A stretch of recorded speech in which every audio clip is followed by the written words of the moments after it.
Hey everyone, Ron Paul said it best when he suggested that foreign wars of aggression, invasions, or entanglements tend to lead to detrimental consequences further down the road. And the fact that the neocons and the warmongering Democrats, whether it was the Bushes or the Clintons, each and every time they used the American military to intervene or overthrow a government or stir up one of those hornet's nests in the Middle East, that we've seen time and time again, that not only has it been proven to be a tremendous amount of waste in terms of wealth and resources, but the blowback is omnipresent and having a huge effect on all of Western societies.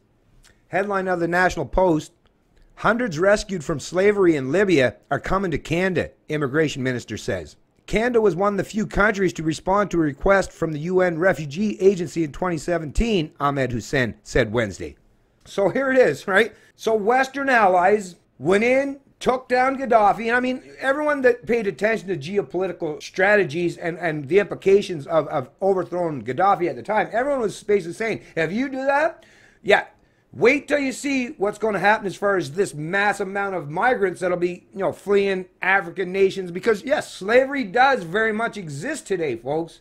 It was people like Gaddafi, even though, like I say, he was a bit of a strongman, no doubt, just like Saddam Hussein. But these people were doing their thing in their particular geographical region around the world. Not saying it's a good thing or a bad thing, but they know a whole lot more about their backyard than Western powers or allies could ever hope to.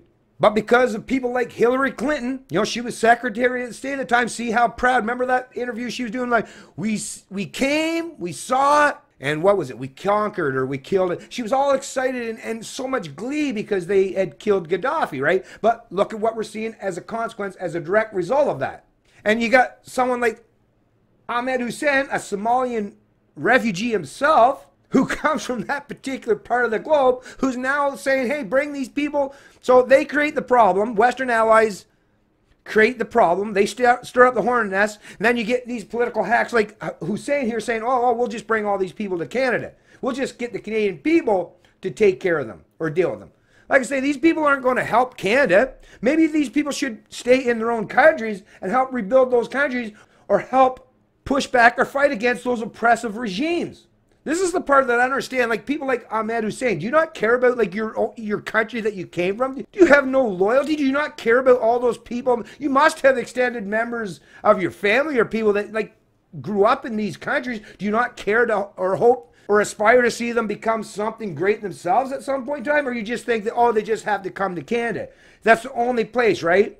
None of these societies, none of these Middle Eastern countries are ever going to be built or become prosperous or free in any way if you take all the people that could probably help create that reality, if you bring them all here or use them as wage slaves for big corporations in Canada. Anyways, this is being reported by Stephen Cook from the Canadian Press, February 6, 2019. Ottawa.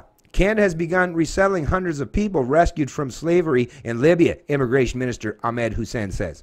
Canada was one of the few countries to respond to a request from the United Nations Refugee Agency in 2017, Hussein said in an email Wednesday. More than 150 people have been resettled and another 600 more are expected over the next 2 years through the regular refugee settlement program, he said.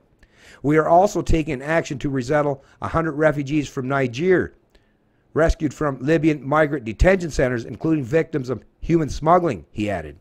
Libya is a major stopping point for asylum seekers from Africa who intend to cross the Mediterranean Sea to get to Europe. A video of what appeared to be smugglers selling imprisoned migrants near Tripoli became public in 2017, prompting world leaders to start talking about freeing migrants detained in Libyan camps. The program follows recent refugee resettlements of about 1,000 Yazidis from Iraq and 40,000 Syrians threatened by Islamic State militants and Syrian forces. Canadians have always been welcoming to newcomers, and that generosity has helped offer protection to those fleeing persecution, terror, and war, Hussein said. Well, first of all, actually, no, you're not speaking for Canadians, Hussein. You really are not. You're speaking for those who might align with your political ideology or having that forced income or wealth redistribution model to complete strangers while the existing Canadians get treated like second-class citizens or chattel. No, most Canadians would disagree with you, and you know this.